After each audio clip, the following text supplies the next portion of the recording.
ရေအတွက်ကိုကြည့်ရင်တော့ဒီကနေ့ကမှ34တုံး maximum မှာ152တုံးဟောဒီမှာကြည့်ပါဗျာ152တုံးဒါအာဂမမှာဆိုရင်များအာဂမတွေနဲ့ဆိုရင်တော့မတူတော့ဘူးဗျာဒီမှာ152တုံးနောက်တန်ယုဒနိကေမှာကြတော့ဒီမှာကဏ္ဍနှစ်ခုပြထားတယ်တန်ယုဒနဲ့အင်္ဂုတ္တရကအကုန်ထိုးသိထားတဲ့အတွက်ကြောင့်သူကအတိအကျပြောဖို့ခက်တယ်အထက်ကရာဆရာတော်တွေပြောရဆိုရင်တော့9962တုံးအင်္ဂုတ္တမှာဆိုလဲ9559တုံးဆိုတော့သူပြပြောတယ်ပေါ့ဒါထက်ကရာပြောတာနော်ဗျာဒီနောက်ပိုင်းလူတွေကပြန်ရည်ကြည့်တဲ့အခါကျတော့အဲ့လောက်မတွေ့ဘူးဖြစ်တယ်အဲ့ရကြောင့်တန်ယုတ်ရဲ့အင်္ဂုတ္တရရဲ့တော့နံပါတ်တွေကအမျိုးမျိုးဟိုထက်နေရတယ်ရောပြရလာရောတော့ရှုပ်ထွေးနေတဲ့အတွက်ကြောင့်ကဏ္ဍအတိအကျပြောလို့မရဘူးဒါပေမဲ့ဒီထက်ကရာဆရာတော်တွေရဲ့စကားရပေါင်းရင်တော့အဲ့မှာသူကပြထားတဲ့19500နဲ့5တုပ်ထီအောင်ရှိတယ်ဒါတပြီးတော့နိကေ၄ခုဒီနေ့ဒီလိုပြောနေတဲ့တုတ်တံဘလို့ဖတ်မလဲဆိုတဲ့ခေါင်းစဉ်အောက်မှာတုတ်တံပေါင်းဒီလောက်ရှိတယ်ပေါ့တကယ်ချုပ်ကြည့်ရင်တော့အဲ့လောက်ကြီးထိမရှိဘူးဗျာတကယ်ချုပ်ရင်အဲ့လောက်မရှိဘူး1000လောက်ပဲရှိမယ်9000လောက်ပြုတ်သွားနိုင်တယ်ပေါင်းရင်ပေါ့ဗျာအဲ့တော့ရှင်မရှင်ဘိက္ခုဘောဓိကပြောထားတယ်သူ့ရဲ့ဏ္ဍန်မှာဒီမှာအင်္ဂလိပ်စာလေးနဲ့ရေးထားတယ်ဗျာ according to my numbering scheme ငါရဲ့တွက်ချက်ရဆိုရင်တော့တဲ့ဒီမှာပဲ am ဆိုတာအင်္ဂုတ္တဗျာအင်္ဂုတ္တဟာ contains a total of the 8122 ဆိုတာ8120နဲ့နှစ်တုပ်တွေ့ပါတယ်တဲ့သူရေတွက်ရဆိုရင် of which အဲ့ဒီမှာမှ4250ကတော့ပီယာလာပါတဲ့ပီယာလာတွေပါတဲ့ဟိုနောက်ကဟာတွေပီယာလာတွေပါ now this means အဲ့ဒါဘာပြောတာလဲဆိုတော့ there are only 3872 တုတ်တာပဲ independent of the series သူကတကယ်အစ်စ်တုတ်တန်အစ်စ်လွတ်လက်ကြီးပေါ့မတူတာကြီးရတော့3800တော့တုတ်ပဲအင်္ဂုတ္တမှာရှိပါတယ်တဲ့ဒါပေမဲ့ဒီမှာပြတာ9000ကျော်လို့အင်္ဂုတ္တမှာပြထားတယ်ထက်ကလာလို့ဆိုရင်ကျွန်တော်ရှင်ဘိက္ခုဘောဓိအလိုဆိုရင်တော့3800ကျော်ပဲ3882တုတ်ပဲအစ်စ်တွေပေါ့ဒီကဲတုတ်အစ်စ်တွေပေါ့ဆိုတော့ဒီဘက်ပြောတာအဲ့ကြောင့်ဒါ तू ကတော့မှ3000ပြောတယ်တပည့်တော်ဖတ်ပြတဲ့ထဲမှာတချို့ပညာရှင်တွေကပေါင်းတကယ်ပေါင်းပြီးအင်္ဂုတ္တကြီးက9000ကျော်ကြီးက1000ပဲရှိမှာ1100လောက်ပဲရှိမှာသူပြောထားရှင်ဟုတ်နိုင်တယ်ဒီလိုပေါင်းကြည့်ဘူးတဲ့ဟိုအခန်းလို့အများကြီးလျော့သွားတာအခန်းလေးတစ်ခန်းဒက်ကလာလို့ပေါင်းကြည့်တာ200လောက်ပြုတ်သွားတယ်200မကောက်300ကျော်ပြုတ်တာအများကြီးပဲပြုတ်တာဒီလိုပေါင်းကြည့်ဘူးတယ်ဗျာဒီလိုတပည့်လည်းမေးကြည့်ပြီးတော့ပေါင်းခိုင်းတယ်သူတို့ပေါင်းကြည့်တဲ့ခိုင်လဲတုတ်တွေကတကယ်ကြတော့မရှိဘူးဗျာဘာကြောင့်လဲဆိုတော့ပြောလို့ဒီကရန်ကုန်မှာရောမန္တလေးမှာဟောတာတုတ်ပဲမန္တလေးမှာပဲခူးမှာရန်ကုန်မှာတောင်ကြီးမှာ၄နေရာလောက်ဟောလိုက်တာပါတော့တုတ်တယ်အဲ့ဒါယူနာမည်ဒီမဲ့ထားပါပခုတ်ကူတုတ်မန္တလေးတုတ်ရန်ကုန်တုတ်တန်အဲ့လိုမဲ့ထားမှာပေါ့ဒါပေမဲ့ဒီနဲ့ပါအတူတူပဲဖြစ်နေတယ်အဲ့ဒါမို့ကြောင့်ပေါင်းပြလိုက်ရင်ဒီလိုနည်းနည်းပဲကြမ်းမယ်ပေါ့ဗျာအဲ့တော့ဒါကဲသူကသမားပြောတာနဲ့ကြာသွားတယ်ဗျာဒါရှင်ဘိက္ခုဘောဓိပြောထားတဲ့ဟာပေါ့နော်သူရှာပြထားတာပေါ့သူကပြောတဲ့ဟိုရှိတာတော့တဲ့သူရဲ့ခဏရဆိုတော့8000ကျော်ရှိတာပါတဲ့ဒါပေမဲ့ဟိုနှုတ်လိုက်မှာ4000ကျော်နှုတ်လိုက်ရင်တော့3000ကျော်3882တုတ်ပဲတကယ်အစစ်တုတ်စစ်တွေပါတဲ့အဲ့ဒါတို့တုတ်တန်ဘယ်လိုဖတ်မလဲဆိုတော့မရောက်သေးဘဲနဲ့ဒီ49မိနစ်ချင်းနေမိနစ်40လောက်ရှိသွားပြီအဲ့လိုကြားလားဗျာဦးစင်ဖြည်းဖြည်းတာချရတယ်ကိစ္စမရှိဘူးကြားတယ်လင်းဖို့ပဲအရေးကြီးတယ်မှန်ပါဗျာအဲ့တော့ဆိုကဲဆိုတော့ဒီဘက်လိုအဲ့တုတ်တန်တွေအဲ့လိုဟွာတွေရှိတဲ့ဟာကိုဒီနေ့ခေတ်အခုအဲ့တုတ်တန်တွေကဘယ်ဒီကဘာမှာပေါ့နော်ဘယ်ဒီဘယ်ငူတွေနဲ့ရှိနေရလဲသူတို့ရှာကြမှာဗျာ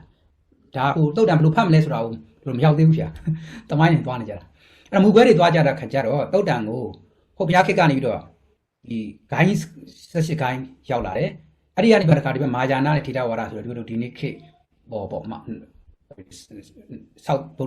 Southern Buddhism နဲ့ Northern Buddhism ဆိုပြီးတော့နှစ်အုပ်စုကနေပြီးတော့ဒီဘုရားရှင်ရဲ့မူလဟောစဉ်တွေကိုမှတ်တမ်းတင်ထားကြတယ်ပေါ့ထိန်းသိမ်းထားကြတယ်ပေါ့အဲ့တော့တို့ပါဠိတွေအရင်ပြောအဲ့ဒီ Southern Buddhism ဆိုတဲ့ဒီဘက်အုပ်စုပေါ့နိကာယအုပ်စုပေါ့အဲ့ဒီအုပ်စုထေရဝါဒအုပ်စုကိုကြည့်တဲ့အခါကျတို့ကပါဠိဘာသာစကားနဲ့ဒီခုဒီနေ့ပြောနေတဲ့တောက်တန်ဆိုတဲ့ဟောစဉ်တွေကိုပါဠိဘာသာနဲ့မှတ်ထားပါတယ်ဒီနေ့မှာပါဠိဘာသာစကားပဲเนาะဒီအခရာတွေပြောတာမဟုတ်ဘူးအဲ့ဒါနဲ့အခရာအပြင်တော့ဒီနေ့ကဘာမှာအများကြီးရှိတယ်ပေါ့ဗျာပါဠိနိကာယတွေဟာအခရာမျိုးနဲ့ရှိမယ်ပေါ့ဗျာဥပမာထိုင်းလိုမျိုးဆိုရင်ထိုင်းအခရာနဲ့ရေးထားမှာပေါ့ ဒါပေမဲ့ဖတ်တာတော့ဒီလိုအတန်လိုက်ပြီးတော့အတူတူပဲဖြစ်မှာအဲ့တော့ Roman နဲ့ဆိုပြီးတော့ Buddhist Society က PDS ဆိုတော့ Buddhist Society ကနေပြီးတော့အစောဆုံးစရတန်ခါနာအရင်ဒီလိုထင်မမိတော့ဆိုရင်1939လောက်မှာပြီးသွားတယ်29လား39လောက်အကုန်ပြီးသွားတယ်ပါဠိတော်တွေပေါ့အဲ့တော့Romanization ပေါ့ Roman နဲ့ English အခါနဲ့ပေါ့ဗျာအဲ့ဒါလည်းအဲ့အမှရှိတယ်နောက်ဒီဝနာဂရီအိန္ဒိယဆရာကြီးဥက္ကင်္ဂါတို့ဦးစီးရဲ့ဒီ New Nalanda လား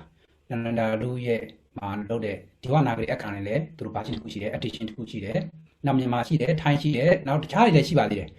စင်လားရှိတယ်ဒီဘက်ဒီစင်လားမထည့်ပြလိုက်စင်လားရှိတယ်ဒါပါဠိမှာပေါ့နောက်အဲ့ဒီနေ့သူကပြောနေတယ်ဒီကမစ္စည်းမတန်ယုတ်တာအင်္ဂုတ္တဆိုတဲ့ရှေးသုတ်တန်တွေပေါ့ရှေးသုတ်တန်တွေကနိကာယဆိုတဲ့နာမည်နဲ့ဆွမ်းစားပြောတော့ဒီကနိကာယမစ္စည်းမနိကာယလို့ရှိတယ်လို့ပဲဒါပါဠိနဲ့ရှိတယ်လို့ပဲဟိုဘက်မှာလည်းအာဂမဆိုတာလည်းရှိသေးတယ်အာဂမ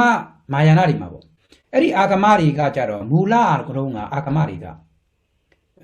sanskrit နဲ့ရှိတာဒါသမိုင်းကြောင်းနဲ့ပြောမယ်ဆိုရင်တို့အိန္ဒိယနိုင်ငံကြီး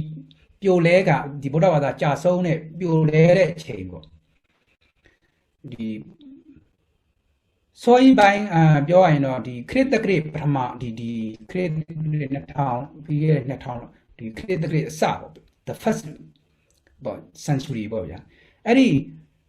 ကနိရှကကနေပြီးတော့ဦးစီးပြီးတော့ဒီ Northern Buddhism ဂိုင်းတွေပေါ့အဲ့ဂိုင်းတွေကိုဒီတစ်ဖြစ်တော့ Swasti Wara School အဲ့ဒီမှာ Swasti Wara School သူတို့အဲ့ဒီ school ကဥဆောင်တဲ့ပညာတတ်ရများတယ်ပေါ့သူအဲ့ဒီနဲ့ဥဆောင်ပြီးတော့တခြားဂိုင်းတွေကိုပေါင်းပြီးတော့တန်ခါနာတင်တယ်ဒါပေမဲ့ဒီလိုထေရဝါဒအဲ့ဒါကိုမှတ်တမ်းမတင်ထားမိဘူးပေါ့အဲ့ဒီသူတို့ကကျတော့ Sanskrit နဲ့လုပ်တယ်အာဂမတွေမှာတင်တယ်အာဂမတွေကိုလည်းသူတို့တင်တယ်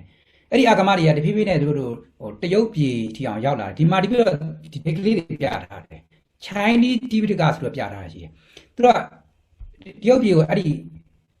AD တို့ဒီ AD first century ဖြစ်တဲ့86လောက်ကဒီအဲ့တဝိုက်ပေါ့ဗျာအတိအကျတော့အဲ့တဝိုက် the first century မှာတရုတ်ပြည်ကိုပိဋကတ်ဗုဒ္ဓဘာသာစာပြီးရောက်တယ်အဲ့ဒီအချိန်မှာသူတို့ကချက်ချင်းပဲသူတို့ရဲ့မူလစကားနဲ့ဘာသာပြန်တယ် local လူတွေနားလည်အောင်ဆိုတော့အဲ့ဒါကို classical Chinese ပြောတာပေါ့ဒီနေ့ခေတ်မှာဒီနေ့မှာ Chinese က2မျိုးရှိတာဟုတ် modern Chinese နဲ့ classical Chinese ပေါ့ classical Chinese ဆိုတာဖတ်လို့ဒီနေ့ခေတ်လူငယ်တွေခေတ်သစ်ကလေးပေါက်စားရဆိုရင်မဖတ်နိုင်ဘူးလို့ဆိုတယ်ဗျာဆိုတော့ရှေးရေးတဲ့ရှေးကရေးတဲ့စာမျိုးပေါ့ classical Chinese နဲ့ဘာသာပြန်ထားတယ်နောက်တိဘက်တန်မှာလည်းပဲတိဘက်ကအနေနဲ့နောက်ကျတယ်900စုလောက်မှာတိဘက်က9ဒီဘက်တို့နုဒရာပူရာခေတ်ပေါ့အဲ့ချိန်မှာသူတို့တိဘက်တန်ဘာသာပြန်တယ်ဆိုတော့အာဂမဆိုတဲ့ဒီတုတ်တန်တွေပဲနော်ဗျာတုတ်တန်တွေပဲအာဂမတွေဟာအဲ့ဒီ Sanskrit နဲ့တချို့တစ်ဝက်ရှိတယ် Brahman ခေါ်တဲ့ဒီအစိပ်ပိုင်းလေးတွေဒီနီပေါတို့ပါကစ္စတန်တို့ဘက်မှာတွေ့တာရှိတယ်အဲ့တော့ဒီထဲမှာပဲရှိမှာပေါ့ဗျာနောက် classical Chinese နဲ့တော့အစုံရှိတယ်အဲ့ဒါနောက်ဒီဘက်ပြပါမယ်ဗျာနောက်တိဘက်တန်မှာလည်းသူတို့ရှိတယ်တိဘက်တန်ဘာသာနဲ့လည်းဟုတ်တယ် Sanskrit နဲ့လည်းဟုတ်တယ်သူတို့အဲ့လိုရေးပြီးတော့ရှိတယ်အာဂမတွေရှိသေးတယ်ဆိုတော့ဗျာရှင်မယားတို့ကဥမာဗြဟ္မဇာလတုတ်တန်ကိုလေ့လာတယ်ဆိုရင်အဲ့ဒီသူတို့ဒီမှာရှိတဲ့ data တွေကိုလည်းပဲကြည့်တင်တယ်ပေါ့ကြည့်လို့ရတယ်ပေါ့တတုတ်သေးပဲဗျာအဲ့ဒါဒီဘက်တို့ဒီမှာသူတို့ဒီဘက်ဆိုတာကိုရီးယားပိဋကတ်ကတော့သူတို့ခရစ်တက္ကရာ1011ခုလောက်မှာဒီကိုရီးယားမှာလည်းပဲဒီ World Heritage ပဲနော်ဗျာ World Heritage site ဆိုတော့ဒီမဲ့သူတို့ကမ္ဘာအမွေနှစ်တီအောင်ပြထားတာရှိတယ်ဒီအသားတွေနဲ့ထွန်းထူထားတဲ့ပိဋကတ်ပေါ့ဗျာအဲ့ဒါလည်းအာဂမရှိတယ်အာဂမဆိုတာကျွန်တော် classical Chinese ပါပဲဗျာနော်ကိုရီးယားစကားမဟုတ်ဘူး classical Chinese ကိုပဲသူကအဲ့ဒါဘာလို့လဲတရုတ်နိုင်ငံကြီးကနေပြီးတော့ကြီးမှုရောနိုင်ငံရေးအရာရောကိုရီးယားဂျပန်ဒီဘက်ဗီယက်နမ်ထိအောင်တက်ရောက်တဲ့အတွက်ကြောင့်အဲ့ဒါတွေကုပါကုန်တာပါထိုင်ဝမ်ဟောင်ကောင်တော့မပြောတော့နဲ့ပေါ့ဗျာပါပြီးသားပေါ့အဲ့တော့နောက်ဂျပန်ရောက်လာတယ်ဂျပန်ကလည်းပဲတူတော့နောက်ကျပါတယ်19ရာစုလောက်မှာဂျပန်ကပြန်ပြီးတော့ဟိုဒီမေဂျီကင်းခေတ်မှာကျတော့တိုးတက်သွားတာတို့တဲ့ချိန်မှာပညာရှင်တွေပေါ်လာတယ်အဲ့ဒီချိန်မှာထိုင်ရှိုးဘာရှင်းဆိုတဲ့ပိဋကတ်တစ်ခုသူတို့ထွန်းနိုင်တယ်အဲ့ဒါကတော့ဒီနေ့ခေတ်မဟာယာနဆရာတော်တွေသုံးတဲ့ဒီဘက်တို့စရတန်ကနာဘာရှင်းလိုပဲစရတန်ကနာဆော်ဝဲလိုပဲထိုင်ရှိုးဘာရှင်းဆိုတော့သုံးတာအဲ့ဒါအကြီးကြီးဗျာသူတို့ကဂျာကန်တို့မဲ့ဆိုရင်ပါဠိသမားတွေထိမ့်သိမ့်ထားတာရဲ့သူတို့ပုံက90ရာခိုင်နှုန်းလောက်တာနေထားဗျာအဲ့ဒါဒီထိုင်ရှိုးဘာရှင်းနဲ့လည်းပဲအာဂမတွေရှိတယ်ဒန်ဒီနေ့ခေတ်မှာဆိုအဲ့သွားကြည့်ရတော့ဗျာနောက်တိဘက်တန်တော့တီးတန်တိဘက်တန်နဲ့ဒီ တိဘက်မာယာနာထဲမှာလည်းတိဘက်တန်နဲ့ဒီ Chinese နဲ့မတူဘူးဒီ Chinese classical Chinese နဲ့မတူဘူးဗျသူတို့မဖတ်တယ်ဖတ်နိုင်တယောက်တော့မဖတ်နိုင်ဘာသာစကားလည်းမတူဘူးဟိုဆွတ်ဆက်ချင်းလာခဲ့ရလည်းမတူဘူးတိဘက်တန်လာခဲ့တာအိန္ဒိယန်တက်လာခဲ့တယ်သူတို့ဘာသာစကားနဲ့ပြန်တယ်တရုတ်ပြည်ကျတော့ဒီ Sanskrit တွေကတရုတ်ပြည်ရောက်တယ်တရုတ်ပြည်မှာတရုတ်စကားနဲ့ပြန်တယ်ပေါ့အဲ့တော့အာဂမတွေကအဲ့လိုမျိုးအနေနဲ့ဒီနေ့ခေတ်မှာရှိနေပါတယ်အဲ့ဒါဒီပြီးတော့